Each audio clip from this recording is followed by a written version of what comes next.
I am Huston Smith, professor of philosophy at the Massachusetts Institute of Technology, and I invite you to a conversation arranged by the Blaisdell Institute of Claremont, California, with Krishnamurti, who was raised by Annie Besant and the Theosophists to be a world teacher, and who, though he discarded the mantle of theosophy, did indeed become a sage of our century, one whose voice is heard as much by the youth of today as throughout the world for the last 60 years.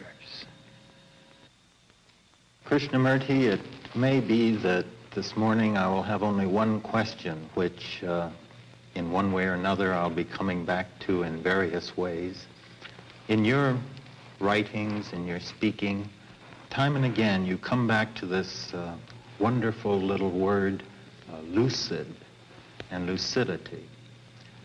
But is it possible, living as we are in this confused and confusing world, torn by conflicting voices without and conflicting passions within, with hearts that seem star-crossed and tensions that never go? Is it possible in such a life, in such a world, to live with total lucidity? And if so, how? I wonder, sir, what you mean by that word, lucid. I wonder whether you mean clarity. That's what first comes to mind, Yeah. Yes. Is this clarity a matter of intellectual perception, or is it a perception with your whole being, not merely a fragment of your being, but with the totality of one's own being?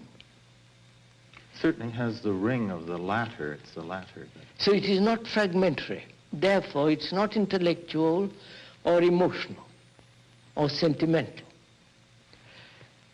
And so, is it possible in this confused world with so many contradictions and such misery and starvation, not only outwardly but also inwardly, such insufficiency psychologically, outwardly there are so many rich societies, is it at all possible for a human being living in this world to find within himself a clarity that is constant, that is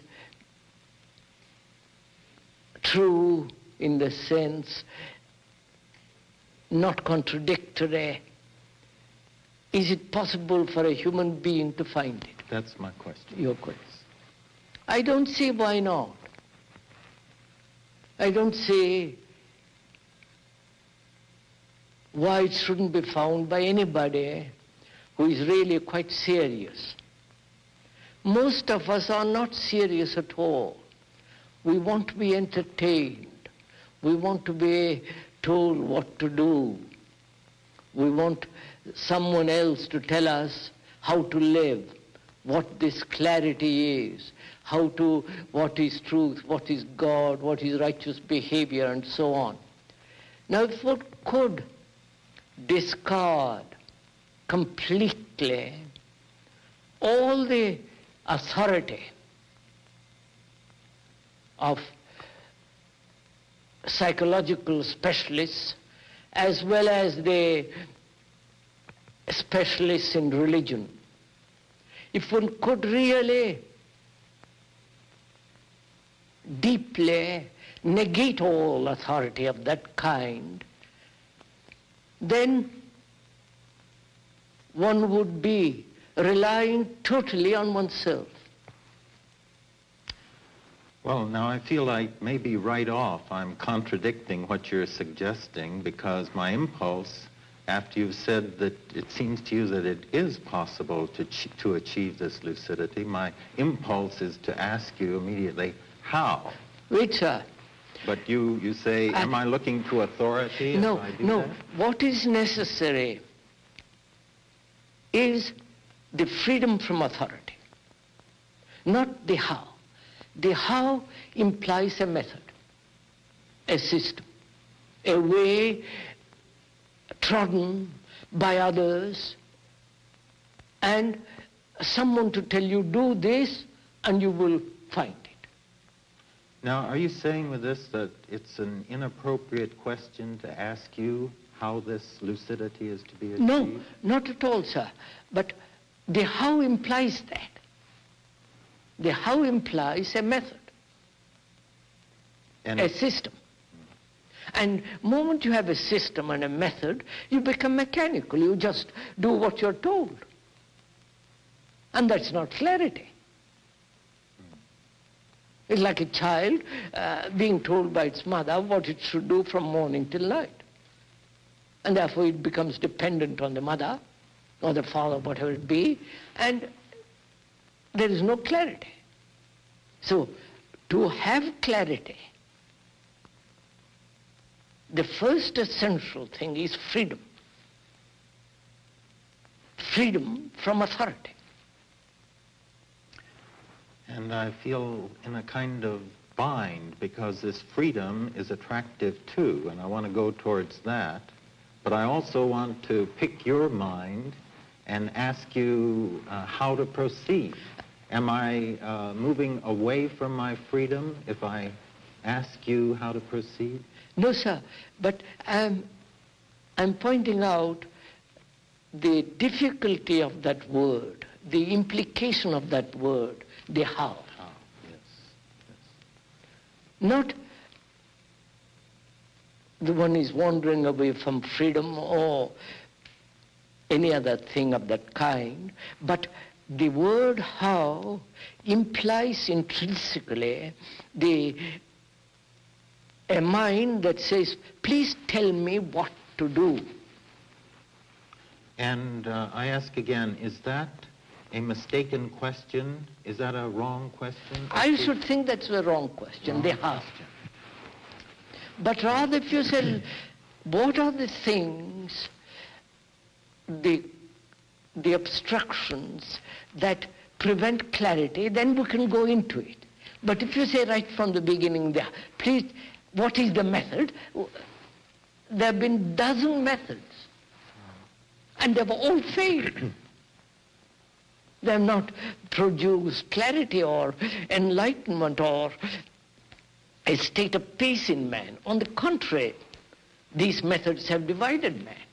You have your method and somebody else has his method, and these methods are everlastingly quarreling with each other. Are you saying that once you abstract certain principles and formulate them into a method, this becomes too crude to meet the intricacies of the intricacies and the complexities and the living quality of clarity? So that the how must always be immediate from where one stands, the particular individual? I would never put the how at all. The how should never enter into the mind. Well, this is a hard teaching. It may be true, and I'm reaching for it, and yet I don't know that it's possible. I don't feel that it's possible completely to relinquish the question how in everything. So I think we'll be able to understand each other if we could go a little slowly, not into the how, but what are the things that prevent clarity? All right, fine. Through negation, sounds good. Through negation, come to clarity, not through the positive method of following a system. Fine, all right. This is the via negativa. Via negativa, approach through the back door. That's good. I think that's the only way. All right. The positive way of the how has led man to divide himself, his loyalties, his pursuits. You have the how of yours and the how of somebody else and the method of this, and they're all lost. Fine. So All right. if we could put aside that question, the how, for the time being, All right. and probably you'll never put it afterwards, and I hope you won't. Well, let's see. So what is important is to find out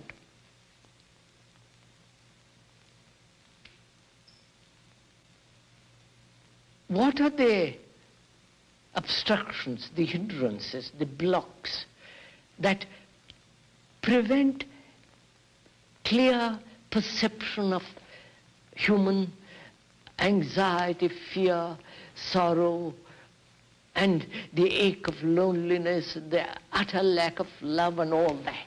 Good. Let's explore the virtues of the That's- negative. that's- What are these Now, obstacles? first of all, I feel there must be freedom. Freedom from authority. Could we stop right there on this matter of authority? When you say we should renounce all authority, it seems to me that the goal of total freedom and self-reliance is a valid one, and yet along the way it seems to me that we rely and should rely on all kinds of authorities in certain spheres. When I go to a new territory and I stop to ask the filling station attendant which way to go, I accept his authority as knowing more about that than I do. And isn't this the way... Obviously, sir, obviously, the specialist knows little more than the layman. Right. The experts, either in surgery or in technological knowledge, they know much more than any other person Right. who is not concerned with that particular technique. But we are considering not authority along any particular line, but the whole problem of authority.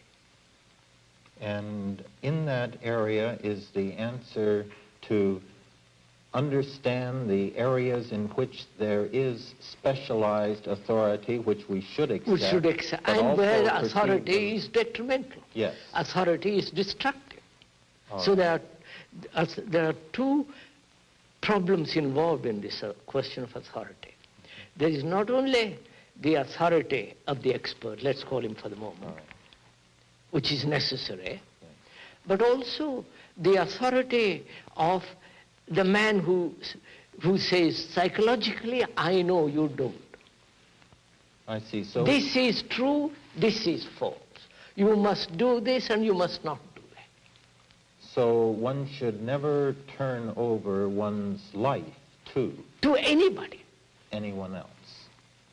Because the churches throughout the world, very different religions, have said, give your life to us. We will direct it, we'll shape it, we'll tell you what to do. Do this, follow the Savior, follow the church, and you will have peace. But on the contrary, churches have produced terrible wars. Religions of every kind have brought about fragmentation of the mind. So the question is not freedom from a particular authority, but the whole conceptual acceptance of authority. Yes. All right. I think I see that, and that one should never abdicate one's own right of conscience. No, I'm not talking of conscience. Our conscience is such a petty little affair. Well, maybe we're thinking about conscience, and I'm thinking about the conscience of how I should live my life. How I should No, invest sir, my no. life. We have started out to say, asking the question, why is it man who has lived for 2 million years and more, why is man not capable of clear perception and action? Yeah. That is the question All involved. right. And your first point is that it's because he doesn't accept the full responsibility. I for don't his say own- that. No, I haven't come to that point yet. I'm saying that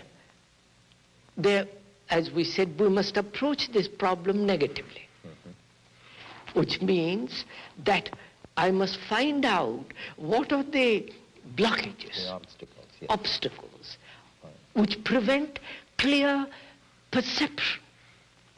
Right. Now, one of the major blocks or hindrances is this total acceptance of authority.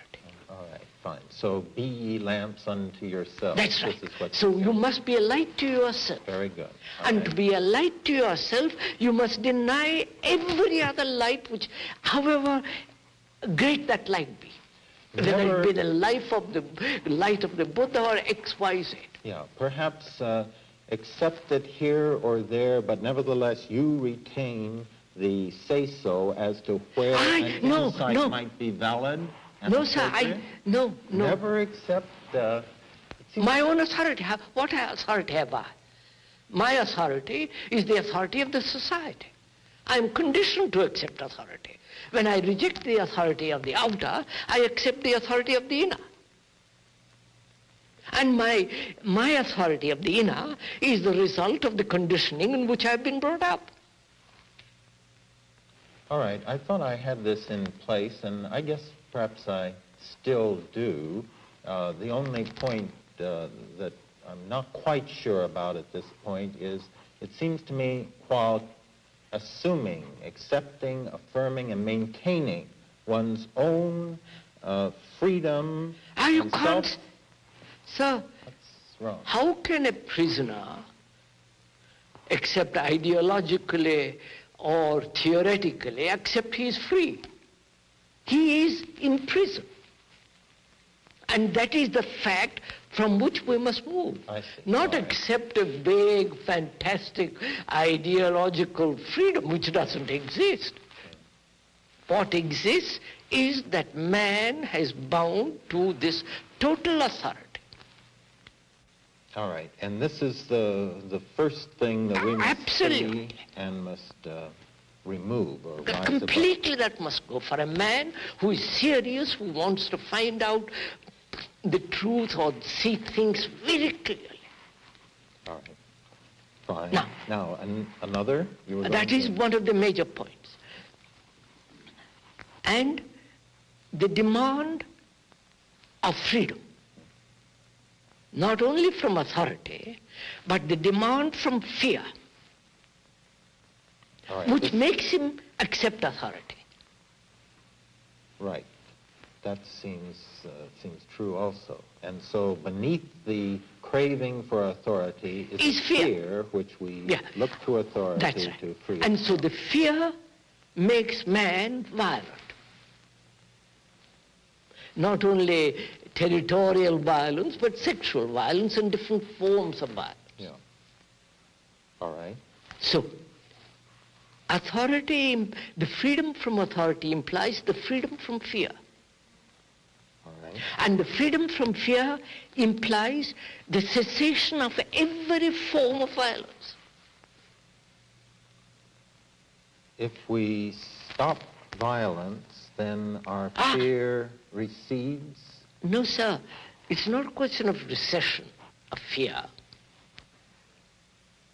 Let's put it around the other way, sir. Man is violent. Linguistically, psychologically, in daily life he is violent, which ultimately leads to war. There's a lot of it around. That's And man has accepted war as the way of life. Whether in the office, whether at home, or in the playing field, or anywhere, war he has accepted as the way of life, which is the very essence of violence. Yes. Now, and aggression and all that's involved. So, as long as man accepts violence, lives a way of life which is violent, he perpetuates fear, and therefore violence, and also accepts authority. So these three are a kind of vicious circle. each playing into the other. All And right. the churches say, live peaceful, be kind, and love your neighbor, which is all sheer nonsense. They don't mean it. They merely a verbal assertion that has no meaning at all. It's just an idea, because the morality of society, which is the morality of the church, is immoral. As we try to see then these things that stand between us and lucidity and freedom, we find the authority and fear and violence working together to obstruct us. Where do we go from there? It's not going to some place, but it's understanding this fact that most of us live a life in this ambiance, in this cage of authority, fear and violence. We can't go beyond it unless one is free from it. Not intellectually or theoretically, but actually be free from every form of authority. Not the authority of the expert, but the feeling of dependence on authority. All right. I think Then, is it possible for a human being to be free completely of fear? Not only at the superficial level of one's consciousness, but also at the deeper level, what's called the unconscious. Is it possible? Otherwise you're bound to accept authority of anybody. Any Tom, Dick and Harry with a little bit of knowledge, a little bit of cunning explanation or intellectual formulas, you're bound to fall for him. But the question whether a human being, so heavily conditioned as he is, through propaganda of the church, through propaganda of society, morality and all the rest of it, whether such a human being can really be free from fear. That is the basic question, sir. That's what I wait to hear. And now, can he? I say it is possible. Not in abstraction, but actually it is possible. All right, and my impulse again is to say how. And the refrain, so you see, when you say how, you stop to learn. All right. You cease to learn. All right, let's just forget that I said that, because I don't want to get distracted. No, you can never even ask that, ever, because we are learning. Learning about the nature and the structure of human fear at the deepest level and also at the most superficial level. And we're learning about it. And when you are learning, you can't ask suddenly, how am I to learn? There is no how. If you're interested, if the problem is vitally intense, it has to be solved to live peacefully. There is no how. You say, let's learn about it. All right. So the moment you bring in the how, you move away from the central fact of learning. All right, that's fine. Let's continue on the shaft of learning about this. So, what does it mean to learn? Are you asking me? Yes, obviously. What does it mean to learn? It means to perceive how one should proceed in a given domain. No, sir. Surely. Here is a problem of fear. I want to learn about it. First of all, I mustn't condemn it. I mustn't say it's terrible and run away from it. Yeah, it sounds to me like you've been condemning it in one way or another. I don't. I want to learn. When I want to learn about something, I look. There's no condemnation at all. Well, we were going at this through a negative route, which is what I'm doing, and fear is an obstacle, which I'm going to learn. All right. I therefore can't condemn it. Well, it's not good. You're not advocating it. No, I'm neither advocating or not. Here is a fact of fear. I want to learn about it. Moment I learn about something, I'm free of it. So learning matters. Yeah. What is implied in learning? What is implied in learning? First of all, to learn about something, there must be complete cessation of condemnation or justification. All right. Yes, I can see that. If we're going to understand something, if we keep our emotions out of it and just try to dispassionately... To learn. You're introducing words like dispassion. Huh? That's unnecessary. If I want to learn about that camera, I begin to look at it, undo it, go into it. There is not a question of dispassion or passion. I want to learn. So I want to learn about this question of fear. Okay. So to learn, there must be no condemnation, no justification of fear, and therefore no escape verbally from the fact of fear. All right. But the tendency is to deny it. To deny the reality of the reality of fear.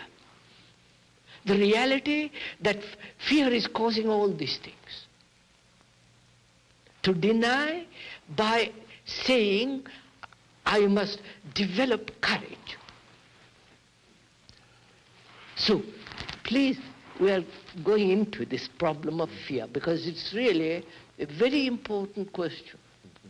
Whether human mind can ever be free of fear. It certainly is. Which means whether the mind is capable of looking at fear,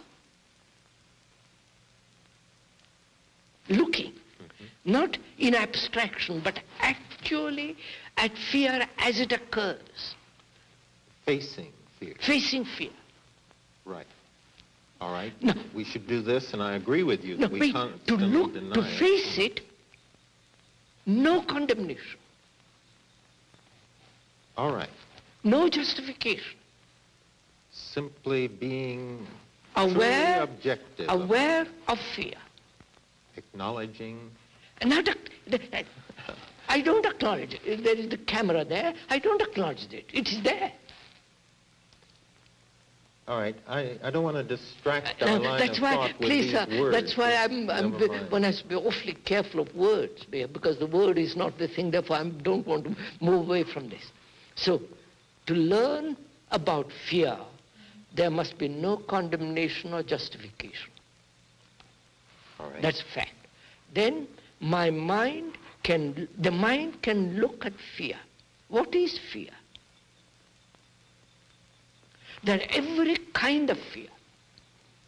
Fear of darkness, fear of the wife, fear of the husband, fear of war, fear of storm, fear of so many psychological fears.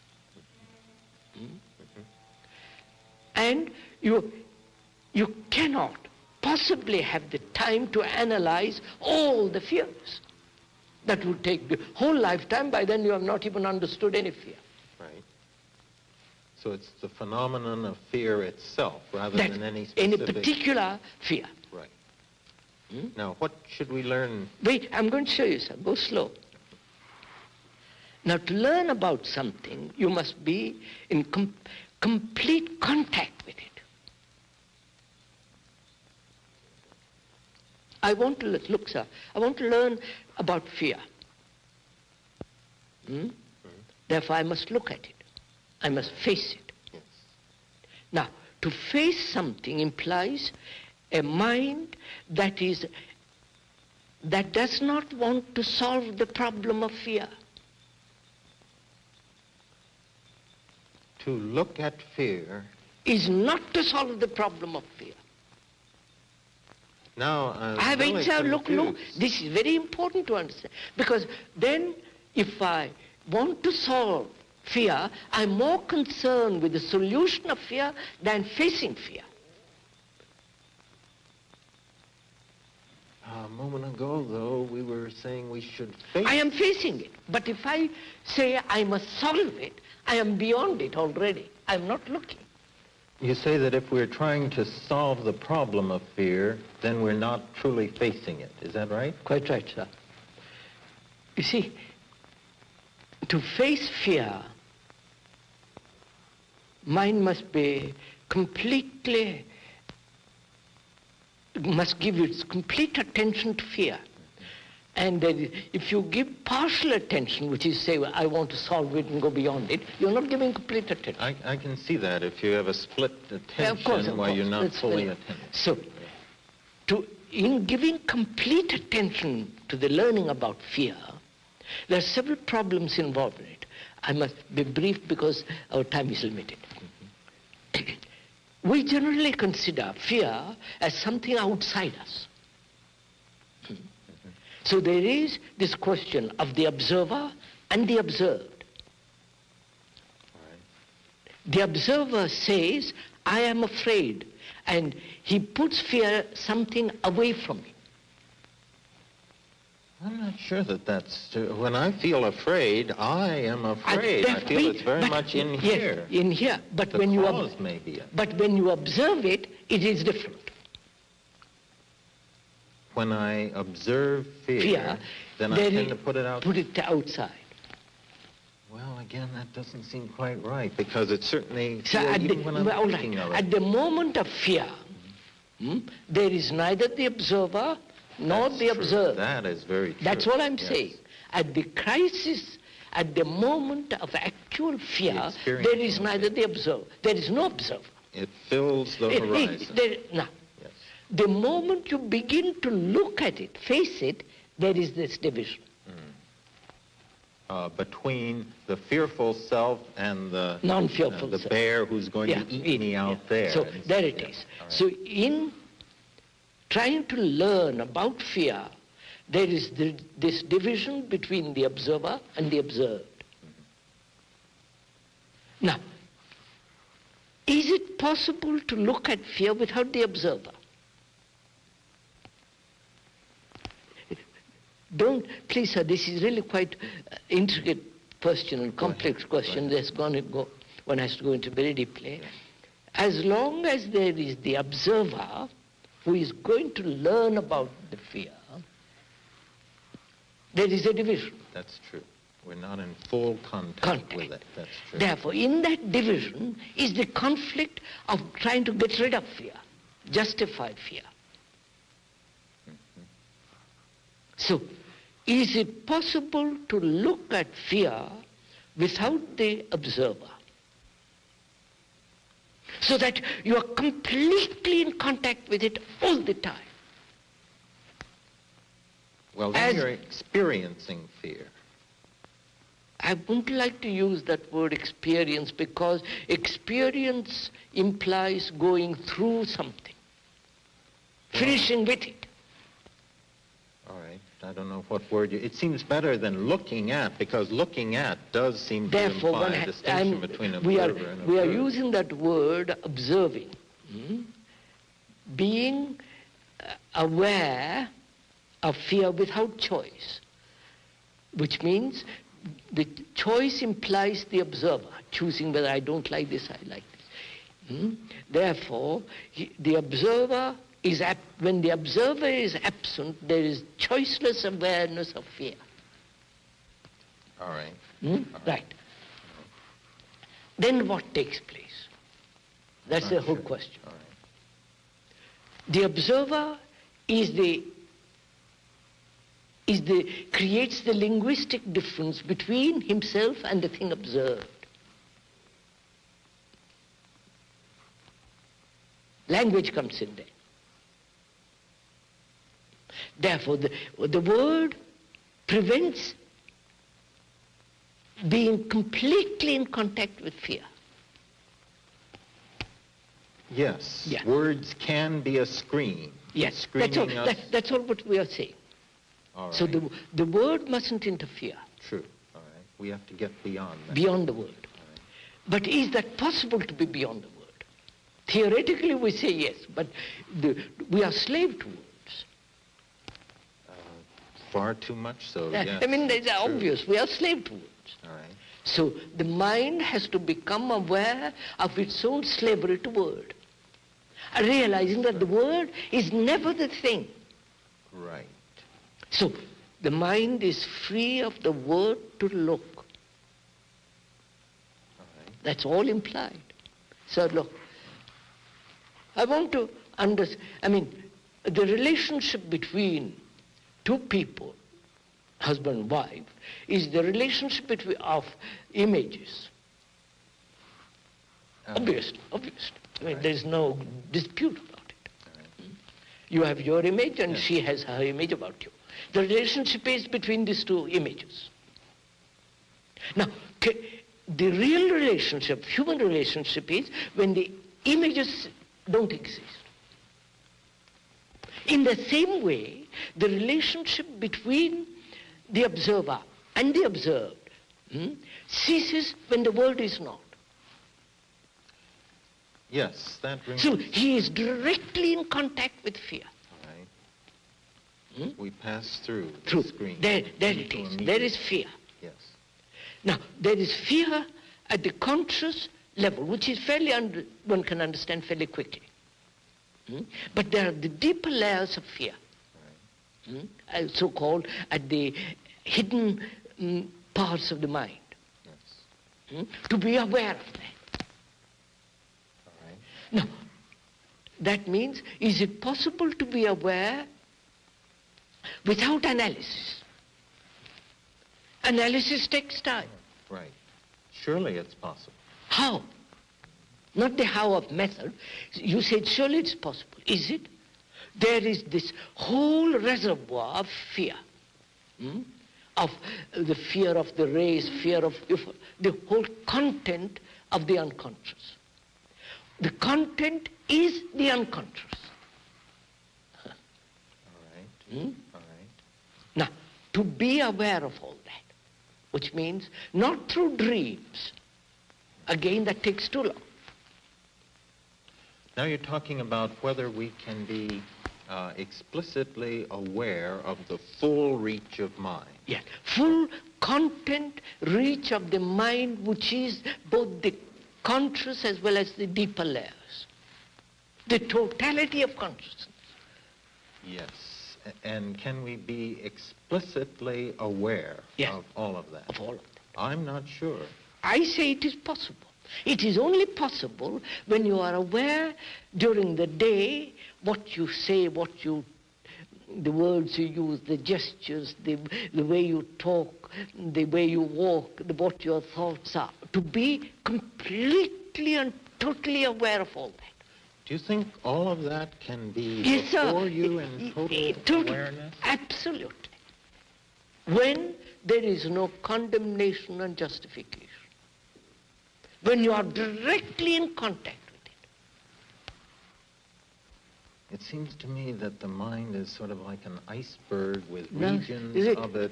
The iceberg is below the level of 9/10 our- below and 1/10 above. It is possible to see the whole of it. Be During the explicitly day, aware. if you are aware of your thoughts, of your feelings, if you are aware of the motives, all which demands a mind that's highly sensitive. Well, we can certainly be aware of much, much more than we usually are. But when you say we can be aware Totally. of all the Yes, sir. psychological factors I'm at showing play- you. I'm showing you. You're denying it. You say it's not possible. Then it's not possible. No, I'd like to believe that. I know. it's It's possible. not a question of belief. I don't have to believe in what I see. It's only when I don't see I believe in God, this or that. Yeah, when you but are- for when me, you it's a see- matter of belief. Maybe not for And you. no, because the you belief is the most destructive part of life. Why should I believe the sun rises? I see it sunrise. I believe, so when I do not know what love is, then I believe in love. Like so many times when I listen to you speak, it seems to me like a half-truth which is stated as a full truth, and I wonder whether that's for the sake of emphasis, no, sir, or whether it really is. You really mean to carry it all the way. To me it really is. We've been speaking of the elements that block us, the things that block us from a life of lucidity and freedom, authority, violence, fear. Our time is short, and I wouldn't like to spend all the time on these obstacles. Is there anything affirmative we can say about this condition? So anything affirmative indicates authority. It's only the authoritarian mind that says, let's be firm. Now, which is in opposition to negation. But the negation we are talking about has no opposite. Well, now, when I ask you for an affirmative statement, it doesn't seem to me that I'm turning over a decision to you as an authority. No. I just want to hear if you have something interesting to say, which I will then stand judgment upon. With regard to what, sir? With regard to what? As to whether it speaks to my condition. What? With regard to what? You said something. About what? About what? Yes, about the state of life that it seems to me we're groping for in our words to describe. Now, are you trying to say, sir, that life is only in the present?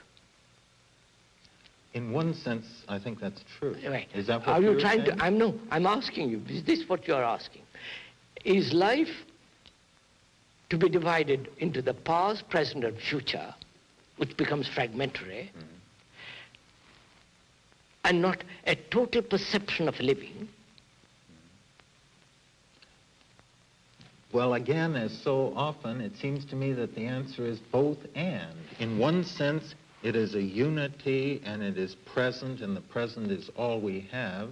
But man is a time-binding animal, as they say, who can look before and yes, after. So man is the result of time, yes. Not only evolutionary, but chronological as well as psychological.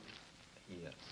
Yes. He is the result of time, the past, present, and the future. Right. Mm-hmm. Right. Now, he lives mostly in the past. All right, mostly. He is the past. All right. Again, it's no. true. No, I'll show it to you. I'll show it to you. He is the past. Because he lives in memory. Not totally. No, wait, so follow it step by step. He lives in the past, and therefore he thinks and examines and looks from the background of the past. Yes. Which is both good and no, we're not saying good and bad. Right. There's no good, bad, and bad past. We are concerned with the past. Yes. Don't give it a name. All right. By calling it good or bad, then we're lost. All right. He lives in the past, examines everything from the past, and projects the future from the past. Yes. So, he lives in the past. He is the past. And when he thinks of the future or the present, he thinks in terms of the past. All right. You see, it seems to me that most of the time that is true, but there are new perceptions, there are breakthroughs, there are new experiences that break through the momentum of the past. New experiences break through only when there is an absence of the past. Well, it seems to me like it's a merging of things that we perforce bring with us from the past, but bring to play upon the novel of novelty, sir, the newness sir, of the present, and it's a fusion of those two. Look, sir, if I want to understand something new, I must look at it with clear eyes. Yes. I can't bring the past with all the recognition process, with all the memories, and then translate what I see as new. Surely, sir, just a minute. The man who invented the jet must have forgotten or be completely familiar with the propeller piston. Right. And then there was an absence of knowledge in which he discovered the new. That's fine. Wait, no, not question. That's fine. That's the only way to operate in life. Yes. That is, I must be completely aware there must be complete awareness of the past. Yes. An absence of the past to see the new. All right. Or to come upon the new. All right. And not you're conceding reluctantly. That's not. I'm conceding reluctantly because I think I see what you're saying, and I think I agree with the point that you're making. But it's also true that one operates in terms of the past, symbols that one has, and you can't. It's not as though we begin de novo. No, de novo is not possible. Rasa.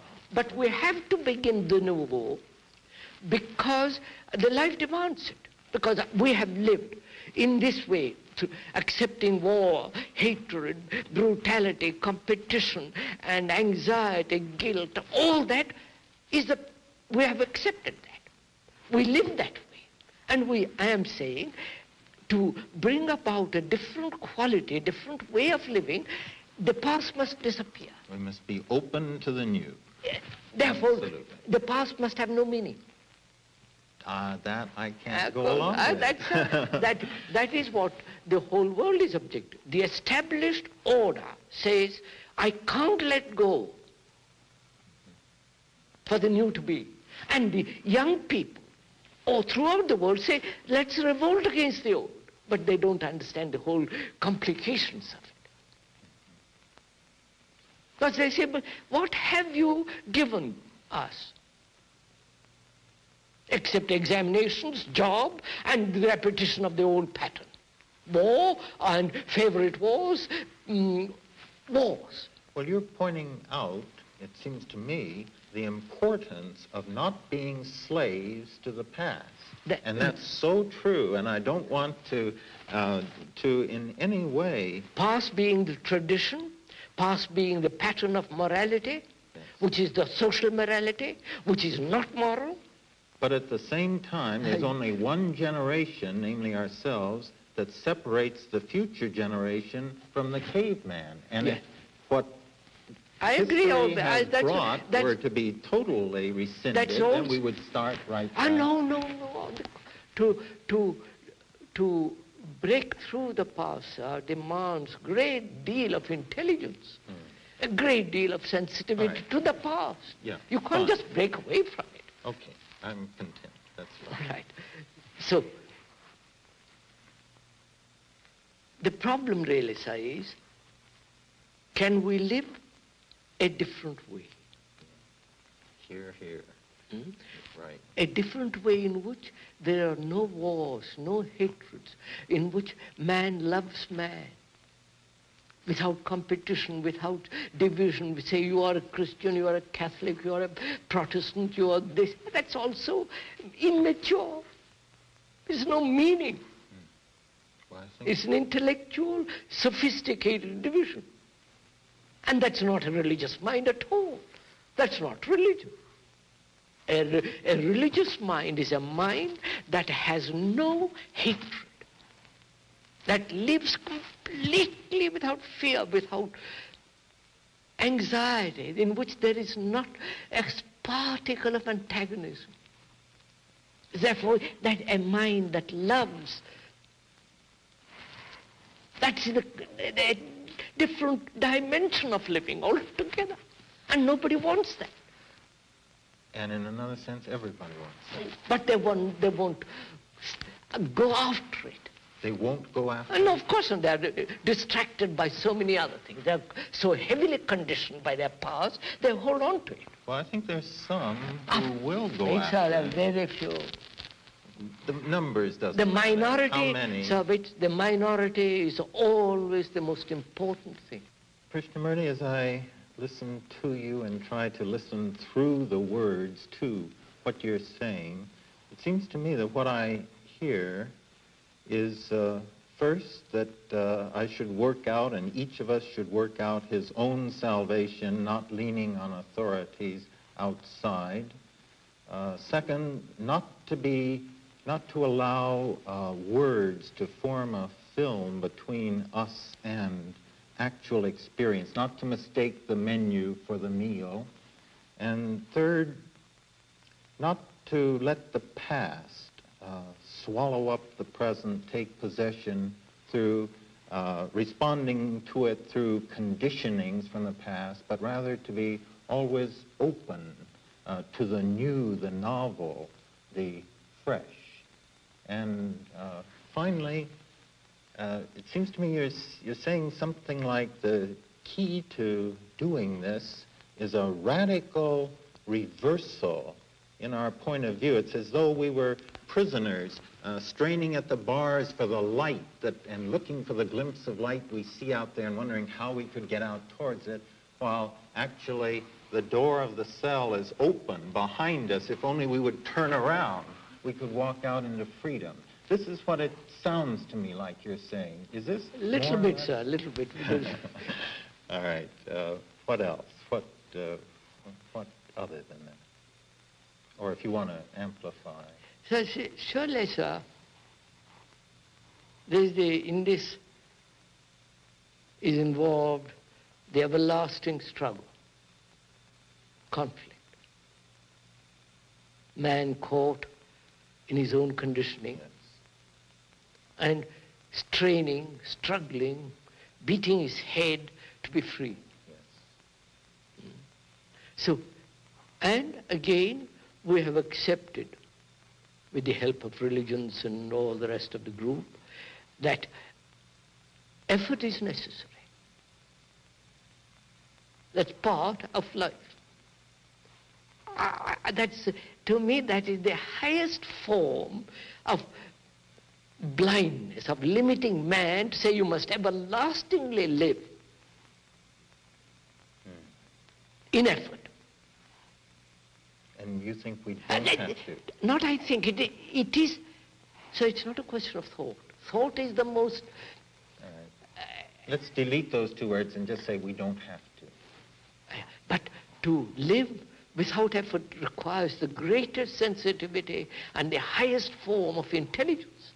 You don't just say, well, I won't struggle and become like a cow. Right. But one has to understand how conflict arises, the duality in us, Yes. the fact of what is and what should be. That is the conflict. If there is no what should be, which is ideological, which is non-real, which is fictional, and see what is, and face it, live with it, without the what is, what should be, then there is no conflict at all. It's only when you compare, evaluate with what should be, and then look with what should be with the what is, then conflict arises. There should be no tension between the ideal and the actual. No ideal at all. Why should we have an ideal? The ideal is the most idiotic form of conceptual thinking. Why should I have an ideal? When the fact is burning there, why should I have an ideal about anything? Well, now, once more, when you speak like that, it seems to me you break it into an either-or. No. Not the ideal, but the actual, whereas it seems to me the truth is somehow both of these must be truth is not resolved. a mixture of the ideal and the what is. Then you produce some melange of some dirt. There is only what is. Sir, look, take a very simple example. We human beings are violent. Why should I have an ideal of non-violence? Why can't I deal with the fact Of violence? of violence without non-violence? The ideal is an abstraction, is a distraction. The fact is I'm violent. Man is violent. Let's tackle that. Let's come to grips with that and see if we can't live without violence. Yes, but then... There is no, please sir, there is no dualistic process in this. There is only the fact that I'm violent. Man is violent. And is it possible to be free of that? Why should I introduce the idealistic nonsense into it? No dualism, you say, no separation. And in your view, is this the case that there is no separation? Absolutely there is no separation. Here, do you feel any separation? Is there any separation, you, me, physically there is. Yeah. You have got a black suit, you're a fairer person than me. But and you don't feel... If I felt dualistic, I wouldn't even sit down to discuss it. Because then we would be intellectually, we play with each other. Right. Now, perhaps we're saying the same thing, but it comes out in my mind as a both and. We are both separate and we're united. Sir, both. When you love somebody with your heart, not with your mind, do you feel separate? I do in some, it's both. I feel both separate and together. Then it's not love. I wonder, because love, part of the joy of love is the relationship, which involves, in some sense, like Ramakrishna said, I don't want to be sugar, I don't know sugar. I don't know Ramakrishna. I don't want to know any authority. I don't want to quote any bird. Don't get hung up on we are dealing with facts, not what somebody said. The fact is that in love there is the part of the beauty and glory of it is the sense of unity embracing what in certain respects is separate. Sir, just a minute, sir. Let's be a little more unromantic about it. The fact is, when there is love between man and woman, in that is involved possession, domination, authority, jealousy, all that's involved in it. There's some of that. Of course there is. And comfort, sexual pleasure, and the remembrance of all. So it's all that. It's a bundle of all that. And there's some positive things left out, but bundle of all that. Those. And is love jealousy? Is love pleasure? Is love desire? If it is pleasure, it's merely the activity of thought. Say, well, I slept with that woman, therefore she is mine. And the remembrance of all that. That's not love. Thought is not love. Thought breeds fear. Thought breeds pain. Thought breeds pleasure. And pleasure is not love. Thought breeds only negative. What is the positive? Which is, what is the positive thing that thought produces, except mechanical things? A love poem? Sir, love poem, what? The man feels something and puts it down. Yes. The putting down is irrelevant, merely a form of communication. But to feel it is nothing to do with thought. To translate it then is necessary for thought. But to love, the thought and words can also give form to our feelings, which would remain inchoate without them. Now, is there... Bring them to resolution, to satisfying resolution through their expression. Is relationship a matter of thought?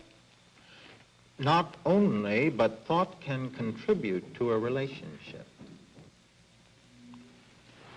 Thought is always the old. Relationship is something new. Yes, but there are new thoughts. There is no such thing as new thought.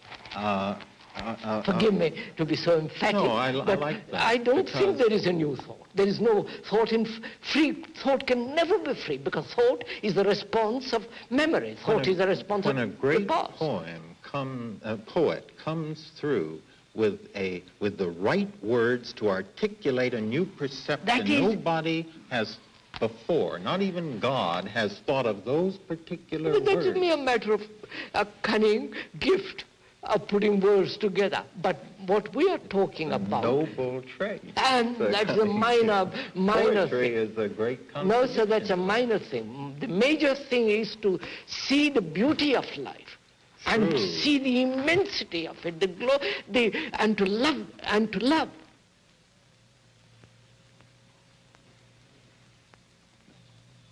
There it ended, a conversation with Krishnamurti.